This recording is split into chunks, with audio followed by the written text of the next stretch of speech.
Alors, je continue à vous souhaiter les vœux les meilleurs pour cette année 2023 que nous venons de commencer. Aujourd'hui, maintenant, nous commençons la deuxième semaine et nous sommes encore une fois dans la joie parce que le Seigneur continue à nous protéger, continue à nous faire grâce d'être en vie.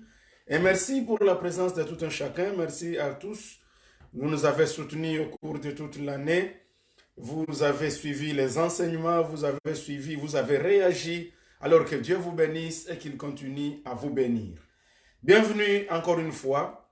Aujourd'hui, nous allons lire dans le livre de Job et nous lisons le premier chapitre de Job.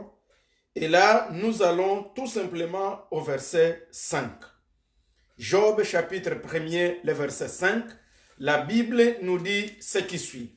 Et quand les jours de festin étaient passés, Job appelait et sanctifiait ses fils. Puis, il s'élevait de bon matin et offrait pour chacun d'eux un holocauste. Car Job disait, peut-être mes fils ont-ils péché et ont-ils offensé Dieu dans leur cœur. C'est ainsi que Job avait coutume d'agir. Amen. Et quand les jours de festin étaient passés, vous savez, chaque chose a son temps. Aujourd'hui, quand nous sommes à la deuxième semaine, pratiquement, on a connu de fortes semaines de festins, de fêtes, par-ci et là. Et aujourd'hui, nous passons à une étape importante où l'on nous dit que les jours de festin peuvent aussi passer. Et ici, c'est un élément qui m'intéresse et que je souhaite que chacun de nous ayons le temps d'y réfléchir aujourd'hui. Et le sujet dont je vais parler s'intitule aujourd'hui les péchés après les jours des festins. Les péchés après les jours des festins. La Bible nous dit qu'il y avait un homme dans les pays d'Ouz, un homme qui s'appelait Job, et que cet homme était un homme intègre et un homme droit. Il craignait Dieu et il se détournait du mal. Les péchés se définissent ici d'abord comme étant le fait de se détourner du mal. Donc, en d'autres termes, le péché en soi, c'est comme, ou je le dirais, c'est un mal. C'est le fait de faire ce qui est contraire à ce qui est droit. C'est l'inverse de ce qui est intègre. C'est l'inverse de la crainte de Dieu. Alors, si je peux aller en profondeur, parce que je souhaite que, bien aimés dans le Seigneur, ce début d'année, que nous puissions chacun de nous mettre à l'esprit et comprenions que nous devons commencer une nouvelle année, mais pas avec les péchés. Nous commençons une nouvelle année, mais pour bien rentrer dans cette année, pour que tout ce que nous avons considéré comme vœux, que nous avons souhaité aux frères et sœurs, tout ce que tu as reçu comme vœux, on t'a souhaité une année de paix, une année de prospérité, une année de joie, une année de gloire. Tous les vœux les meilleurs qu'on vous a souhaités et que moi-même, on m'a également souhaité, ils sont conditionnels. Pour que nous vivions tout ce qu'on nous a souhaité, il y a quelque chose de très important. Nous devons nous éloigner du péché. Alors, si je me mets d'abord à chercher à définir le mot péché, c'est qu'il a plusieurs définitions selon qu'on se trouve soit dans un monde de philosophes ou selon qu'on se trouve dans un monde de théologiens, en d'autres termes, ou selon qu'on se trouve en société, ou selon qu'on se trouve dans n'importe quel milieu. Parce qu'il y a des sociétés qui définissent les péchés de leur manière, mais nous allons également voir quelle est la définition biblique du péché. Je vais un peu me ressourcer dans le catéchisme de l'Église catholique romaine, où ils ont un peu essayé de définir les péchés, mais l'important où nous allons nous appesantir, c'est sur la parole de Dieu. Alors, la définition du péché, selon ce catéchisme, c'est défini de la manière suivante. Le péché est une faute contre la raison et la vérité ou la connaissance droite. Il est un manquement à l'amour véritable envers Dieu et envers les prochains à cause d'un attachement pervers à certains biens. Ils définissent, encore une fois, le péché comme étant quelque chose qui blesse la nature de l'homme et porte atteinte à la solidarité humaine. Il a été défini de cette manière comme une parole ou un acte ou un désir contraire à la loi éternelle.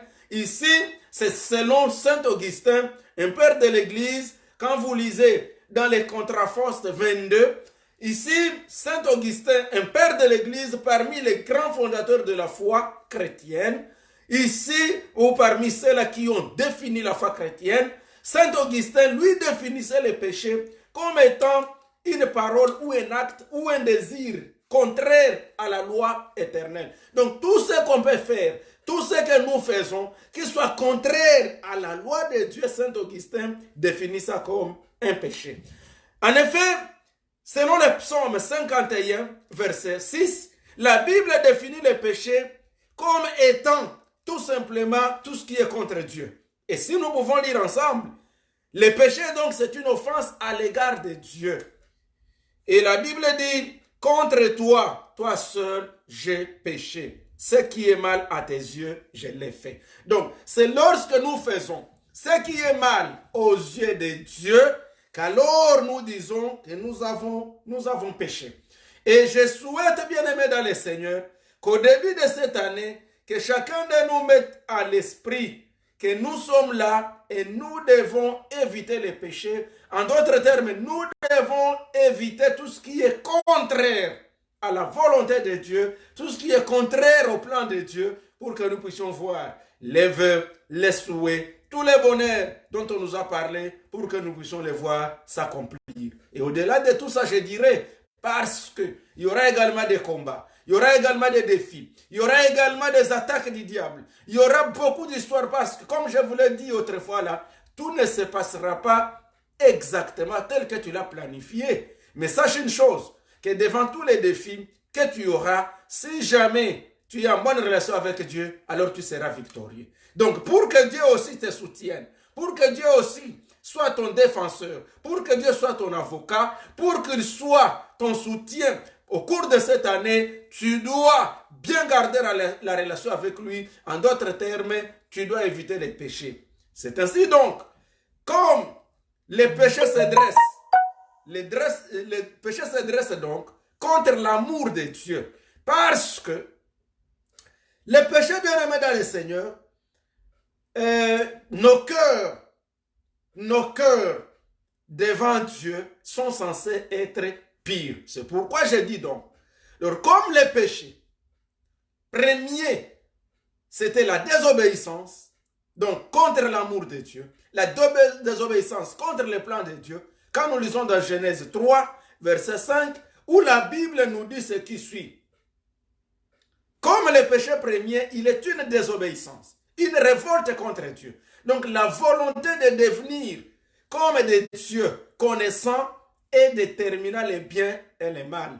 C'est quand nous lisons dans Genèse chapitre 3 et nous sommes au verset 5 que nous comprenons que lorsque Satan, je vais dire ici le serpent, lorsqu'il est venu tenter Ève, il leur a dit en lisant textuellement la Bible, mais Dieu sait que le jour où vous en mangeriez, vos yeux s'ouvriront et que vous serez comme Dieu connaissant les biens et les mal. Donc ici, le diable, pour tenter l'homme, pour l'amener à pécher contre Dieu, il lui propose de devenir comme Dieu. En d'autres termes, le fait que l'homme ne soit pas satisfait de ce qu'il est, ce souci de devenir comme de Dieu, voilà le péché. Et c'est pourquoi je reviens encore au Père de l'Église, que j'ai aimé beaucoup ses lectures et que j'ai beaucoup aimé ses déclarations de foi, Saint Augustin. Il répète, il se dit ce qui suit, c'est un Père de l'Église du 3e au 4e siècle. Il dit ce qui suit, que le péché est ainsi un amour de soi jusqu'au mépris même de Dieu.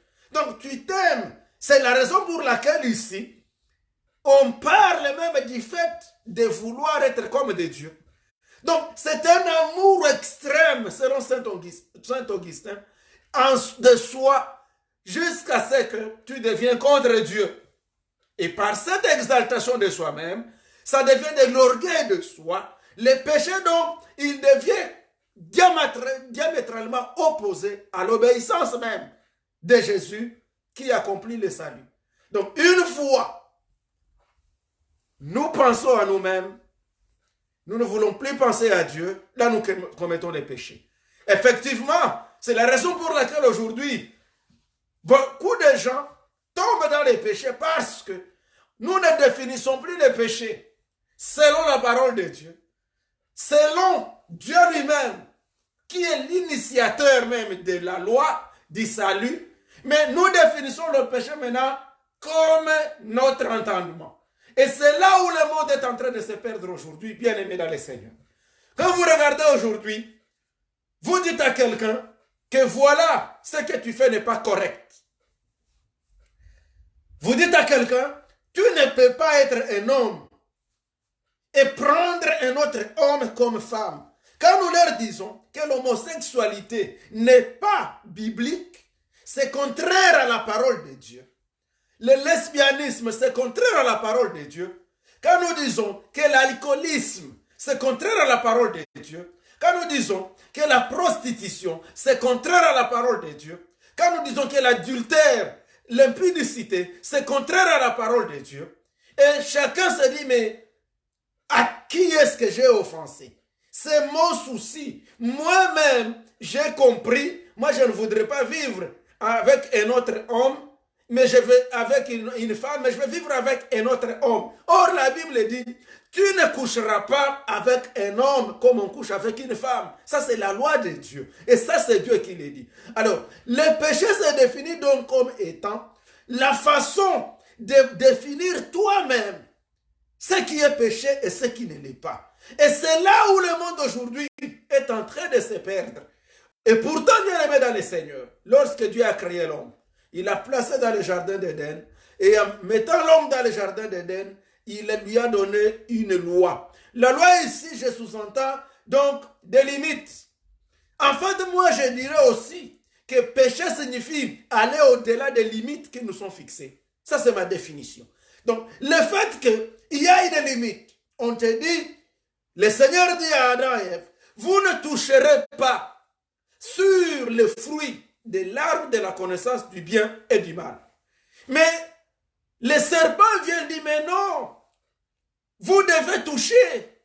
C'est parce que Dieu sait que si vous y touchez, vous serez aussi des dieux. Alors, le fait que Ève se sente aussi avoir ce besoin d'être comme des dieux, en obéissant au diable, en obéissant au serpent, ça s'appelle déjà un péché parce qu'elle dépasse les limites. La limite, c'était que vous devez manger de tous les fruits des arbres du jardin. Vous mangez du fruit de la vie éternelle. Vous mangez du fruit de tous les arbres, sauf. Donc, le mot là, sauf, cette limite-là, cette restriction-là, c'est ça la loi. Et c'est lorsque on brise la restriction, lorsqu'on va à l'encontre, lorsqu'on fait contrairement à la limite permise, là on a péché. Et donc, en d'autres termes, on a brisé les règlements. En d'autres termes, on a désobéi à celui qui vous a fait les règlements. Et aujourd'hui, la plupart des gens vivent dans un monde où on met maintenant les standards en soi. Et pourtant, rappelez-vous, après que Dieu ait créé l'homme, après qu'il ait créé la terre, c'est Dieu qui mettait les standards et la Bible dit, il disait, et voici tout était bon. En d'autres termes, les standards aujourd'hui, c'est devenu les hommes. Quelqu'un vous dira, quand je prends mon verre d'alcool, quand je prends mon verre de vin, même si je m'enivre, mais je n'ai battu personne, je n'ai menacé personne, je n'ai injurié personne, mais oui, mais tu oublies que tu as brisé la loi de Dieu. Tu as brisé la loi de Dieu. Et quelqu'un aujourd'hui se dit, mais moi je suis la seule. Moi je me décide juste de porter une grossesse. Et cette grossesse-là, comme je ne l'avais pas, demain je vais la sortir. Je ne veux pas.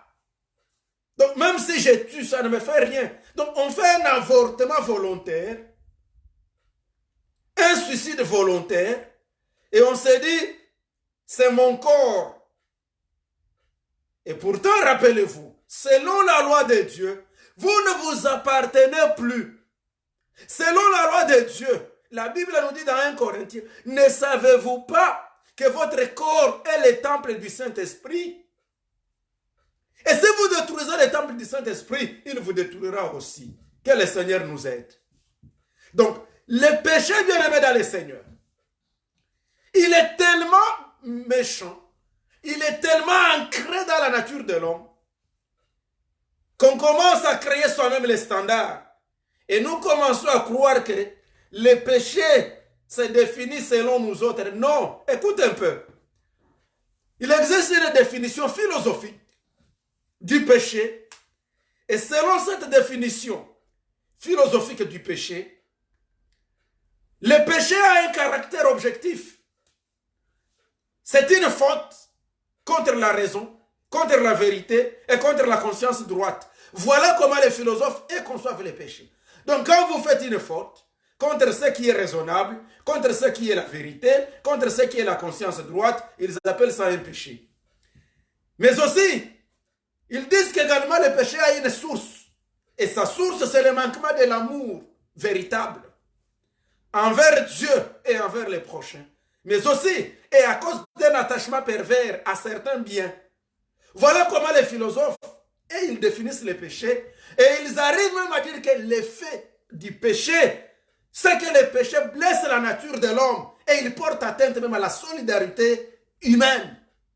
Mais au-delà de cela, ils finissent par définir le péché comme étant donc une parole, un acte, un désir contraire à la loi éternelle.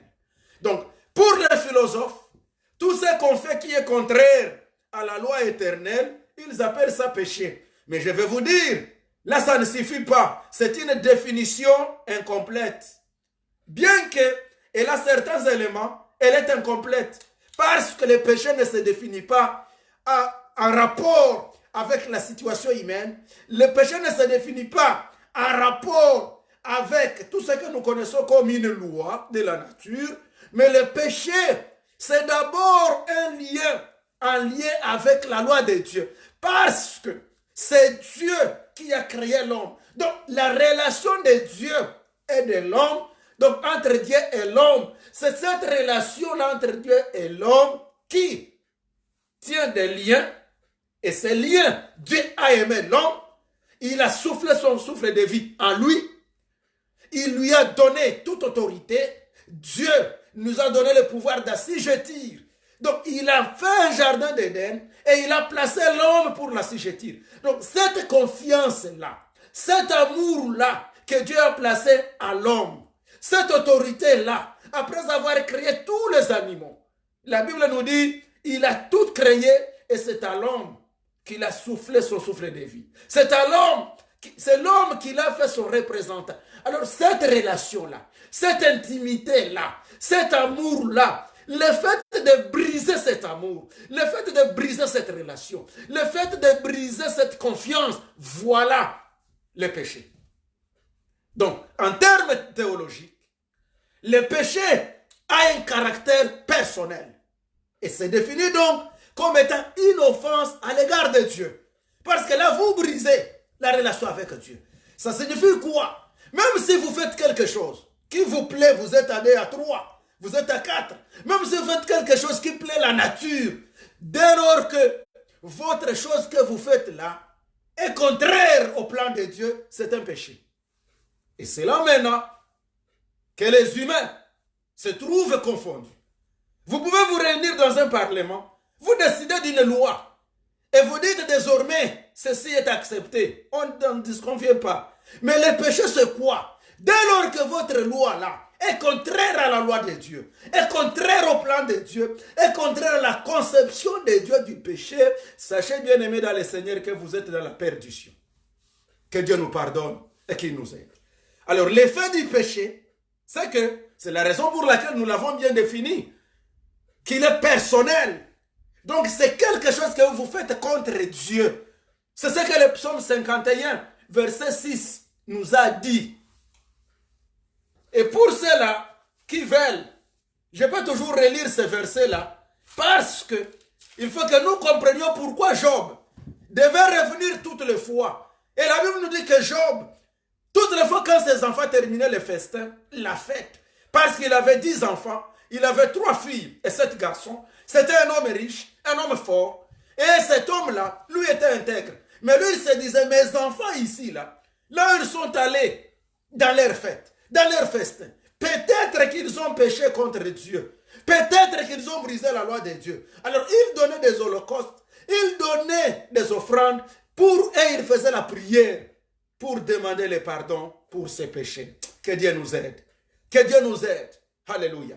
Alors, le psaume 51, la Bible nous redit ce qui suit. Je vais le relire encore une fois pour vous autres. Le verset 6.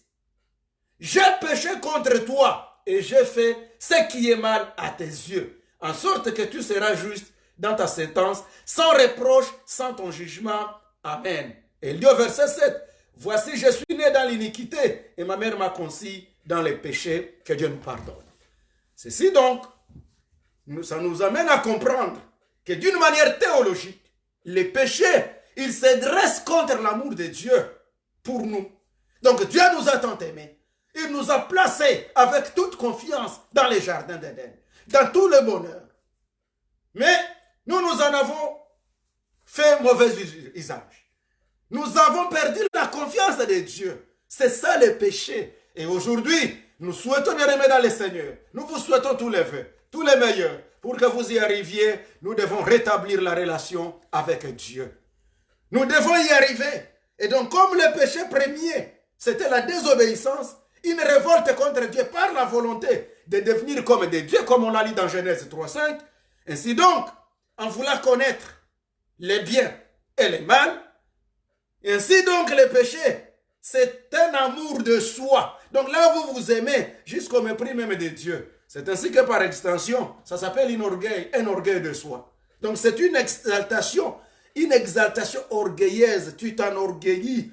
Donc le péché, il n'est pas autre chose que tout ce qui est contraire à l'obéissance à Jésus-Christ, à l'obéissance et au accomplissement du salut de Dieu. Alors, au vu de cela, je rends gloire à Dieu parce que Dieu n'a pas voulu que nous restions dans les péchés. Il a conçu un plan. Et ce plan, c'est le plan du salut. C'est ainsi que la Bible nous dit, dans Romains 3:23, car tous ont péché et sont privés de la gloire de Dieu. Mais Jésus a accepté de laisser les cieux. Il a quitté le ciel, il est descendu sur la terre pour que quiconque croit en lui ne périsse point, mais qu'il ait la vie éternelle.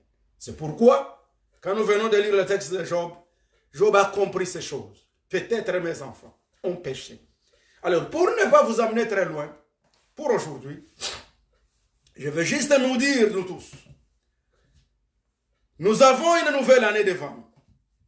Je vous ai parlé de la planification. Je vous ai parlé également que mes vœux les meilleurs, c'est que la bonne main de Dieu soit sur nous tous. C'est que la grâce de Dieu nous accompagne au cours de toute cette année. Oh, Dieu ne marchera avec nous que lorsque nous marchons dans la sanctification. Et dans Hébreux 12:14, la Bible dit, soyez en paix avec tout le monde, tant que cela dépend de vous, mais aussi gardez la sanctification sans laquelle personne ne verra le Seigneur. Alors, si je reviens encore sur la définition du terme péché, le mot péché, il a son origine. Que ce soit en latin, ou que ce soit en hébreu, ou que ce soit en grec, je vais d'abord commencer par la définition en grec. Le mot péché signifie amartia en grec. Et le mot là, amartia en grec, signifie tout simplement une faute. Signifie tout simplement faire quelque chose qui est de contraire à la loi. Faire briser ce qui est réglementaire. Alors que quand nous allons en hébreu, ce mot signifie tout simplement rater la cible. C'est-à-dire, le mot hébreu qui correspond à la traduction qu'on a donnée de péché en français, je vous épargne du mot en soi, qui a presque la même racine comme abat, mais ça signifie tout simplement rater une cible. Et c'est là où ça devient intéressant. Donc, quelle était la cible, en fait, qu'Adam et Ève ont raté? Parce qu'il faut arriver à comprendre quelle est la cible. Parce que tu ne peux pas rater quelque chose que tu ne connais pas. Alors là, je peux donner un exemple. Nous avons suivi dernièrement la Coupe du Monde. Et nous avons vu, lors des pénaltys, ou même pendant le football en soi, les matchs en soi, il y a eu des joueurs qui étaient tout à fait devant les gardiens. Et donc tous les spectateurs, tous les fans s'attendaient à ce qu'ils puissent fixer les ballons dans les deux poteaux pour que les buts soient marqués. Et nous en avons vu ceux qui ont raté. Et lorsque un joueur a raté la cible, il a raté de marquer les buts, ça décourageait tout le monde. Tous ceux qui étaient du côté de ces joueurs-là, quelque professionnalisme qu'était ce joueur-là, dès lors qu'il n'a pas marqué les buts, ça décourageait ses fanatiques. En d'autres termes, la cible c'était quoi? Il devait marquer les buts. Vous avez vu comment la France a manqué la coupe. Mais le fait de rater ça, ça s'appelle une faute.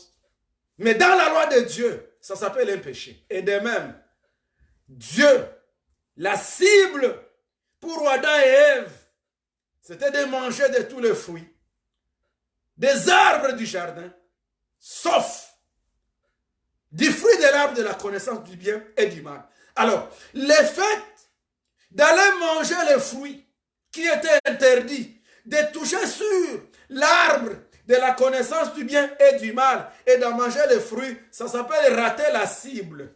Parce que la cible, ce n'était pas ça. Ce n'était pas ça l'objectif. L'objectif, c'était de manger tous les autres, sauf celui-là.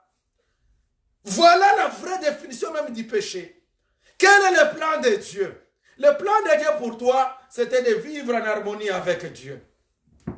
Alors, le fait de faire ce qui est contraire à Dieu, c'est rater la cible, c'est rater l'objectif, c'est rater la vision, c'est rater les plans, c'est rater la finalité.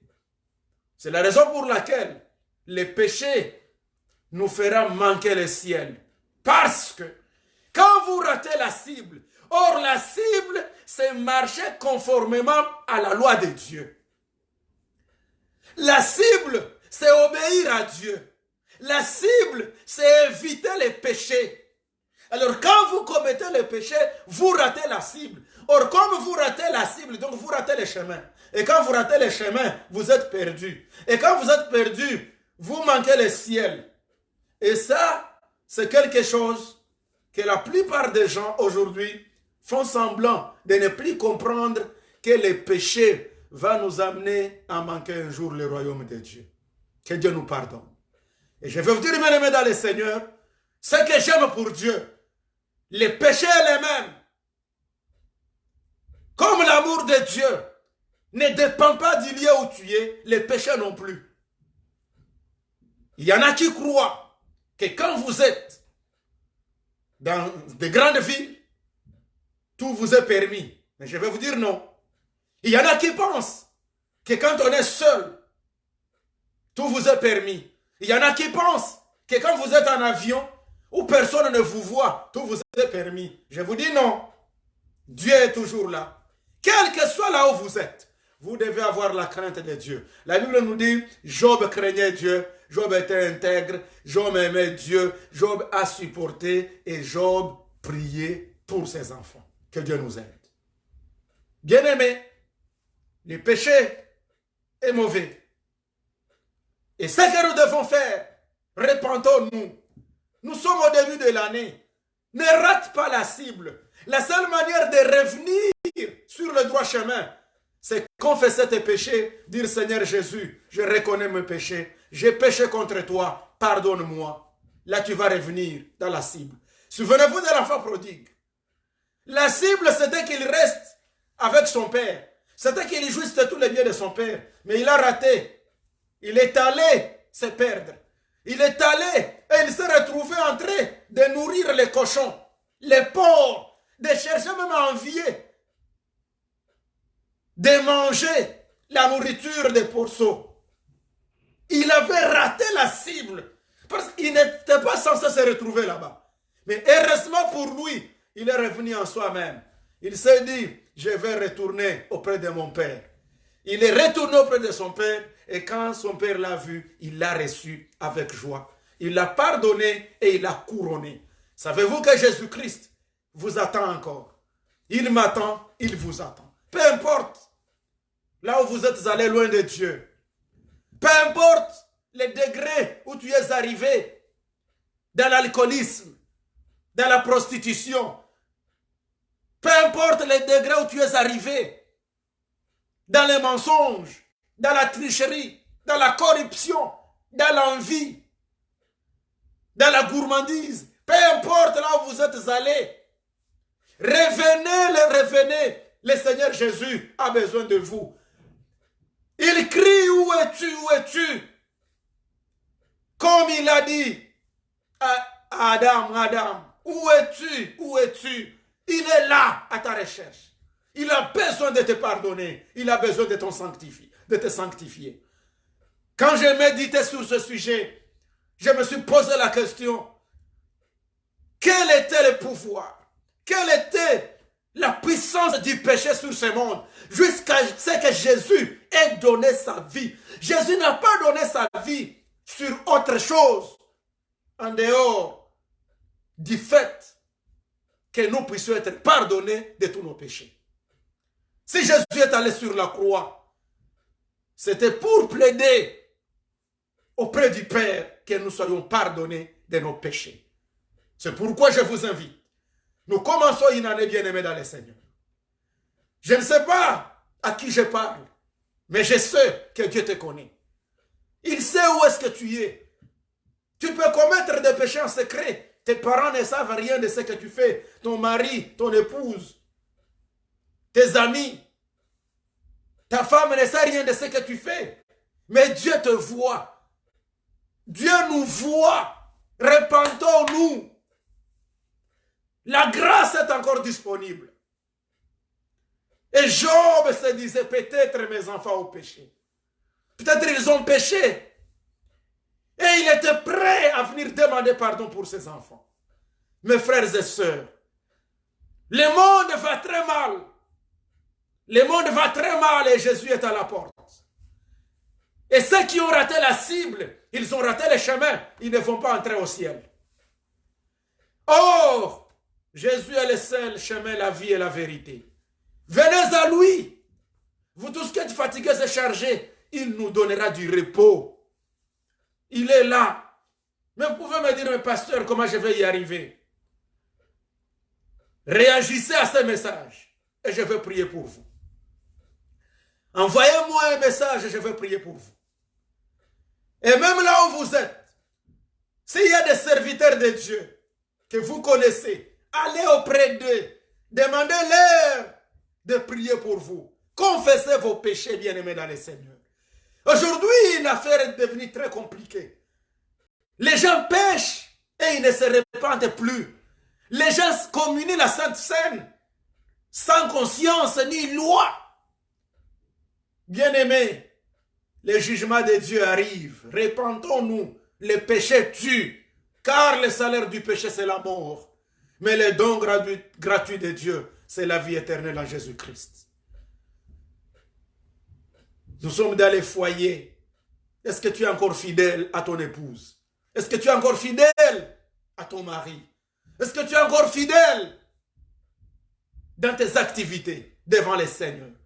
La loi de Dieu nous interpelle. Revenez. Repentons-nous. Repentons-nous, bien-aimés dans le Seigneur.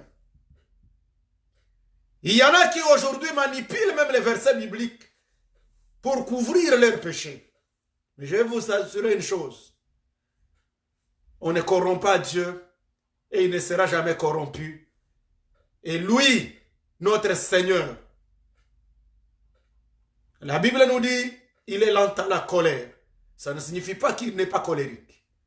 Il est lent à la colère, mais son jugement vient bientôt. Où seras-tu? Où seras-tu? Quand vous lisez tous les signes des temps, vous allez vous rendre compte que Jésus revient bientôt. Même les scientifiques, ils redoutent la fin de ce monde n'importe quand. Quand ils vous montrent ce qu'ils voient comme des météorites, ce qu'ils vous montrent comme des satellites, ils vous disent il suffit seulement qu'une telle météorite, qu'elle tombe sur la terre et c'est fini, tout sera écrasé, tout sera fini. C'est pas pour rien qu'aujourd'hui, les gens sont en train de chercher à aller sur la planète Mars pour y construire des maisons. C'est parce qu'ils savent que cette terre va prendre fin. Mais je vais vous dire, le refuge n'est qu'en Jésus-Christ. La planète Mars ne sera jamais un refuge pour ceux qui ont raté la cible, pour ceux qui sont dans les péchés. La planète, la lune ne sera pas une cible, ne sera pas un refuge. Le refuge est unique, Jésus-Christ. Ta religion n'est pas un bon refuge. Ta philosophie n'est pas un bon refuge. Malheureusement aujourd'hui, même les gens se réfugient dans l'alcoolisme, ils se réfugient dans les drogues, ils se réfugient dans du n'importe quoi pour penser qu'ils vont retrouver la paix. Tu ne peux pas retrouver la paix dans l'alcool. Tu ne retrouveras pas la paix dans la drogue. Tu ne retrouveras pas la paix dans l'impudicité. Tu ne retrouveras pas la paix dans l'adultère. Tu ne retrouveras la paix que lorsque tu t'approches du prince de la paix qui est le Seigneur Jésus-Christ. Et il te tend la main, il te dit, venez à moi, vous tous qui êtes fatigués, et je vous donnerai du repos. Oh Seigneur. Alors bien-aimés, je vais prier pour vous. Là où vous êtes, peut-être vous m'avez suivi, et vous vous dites, oui, ma conscience me parle. Ma conscience me dit que j'ai brisé la loi de Dieu. Lorsque tu faisais ton avortement là en secret, personne ne t'a vu, mais Dieu te voyait. C'est le bon moment pour te repentir et ne plus y revenir. Lorsque tu tuais quelqu'un en secret, lorsque tu étranglais la personne, lorsque tu injuriais les gens, lorsque tu menaçais les gens, que ce soit au téléphone ou par-ci et là, lorsque tu faisais tout ce que tu fais, derrière ton téléphone où personne ne te voyait, ton Dieu te voyait. Bien-aimé, vous pouvez ne pas aimer cette prédication, mais c'est ça que le Seigneur m'a demandé de nous parler pour ce bon début d'année 2023. Alors répentons-nous, prions. Répétez avec moi cette prière, là où vous êtes dans votre coin, dans votre chambre, et je vais prier pour vous, et le Seigneur va vous pardonner, parce qu'il est fidèle et juste. Dans 1 Jean 1:9, il dit, si nous nous repentons, si nous confessons nos péchés, il est fidèle et juste pour nous pardonner et nous purifier de toute iniquité. Et c'est alors que nous allons retourner dans les droits chemins et nous allons retrouver la cible. Dites, Seigneur Dieu, au nom du Seigneur Jésus, j'ai écouté ta parole. Je viens au-devant de toi. Oui, j'ai perdu la cible. J'ai péché contre toi, toi seul. Je viens auprès de toi pour demander pardon. Seigneur Jésus, pardonne-moi. Couvre-moi du sang précieux qui a coulé au bois du calvaire, à Golgotha. Merci Seigneur pour me pardonner. Au nom de Jésus. Amen. Alors je prie pour vous. Seigneur Dieu, au nom de Jésus-Christ, je te présente tous les bien-aimés, tout celui qui a répété cette prière, tout celui ou toute celle-là, Seigneur, qui se reconnaît pécheur ou pécheresse et qui accepte de se repentir. Père, je te supplie, accorde le pardon à cet homme, à cette femme, à cet enfant, à ce papa, à cette maman, à ces jeunes, Seigneur, à cette jeune fille. Accorde-lui ton pardon. La personne a fait ce qui était contraire à ta loi. Elle a péché contre toi. Nous venons auprès de toi pour, Seigneur, demander pardon. Pardonne, pardonne et sanctifie. Ceux qui sont devenus addictifs à l'alcool, ceux qui sont devenus addictifs à la prostitution, à l'impudicité, les addictifs, Seigneur, à l'amour du péché, à l'amour du sexe, contrairement à ta volonté. Père, pardonne, je te supplie, sanctifie toutes sortes de péchés. Pardonne tes enfants et rends-les purs par le sang de Jésus. Que ta crainte s'installe maintenant dans leur cœur. Que ta crainte s'installe.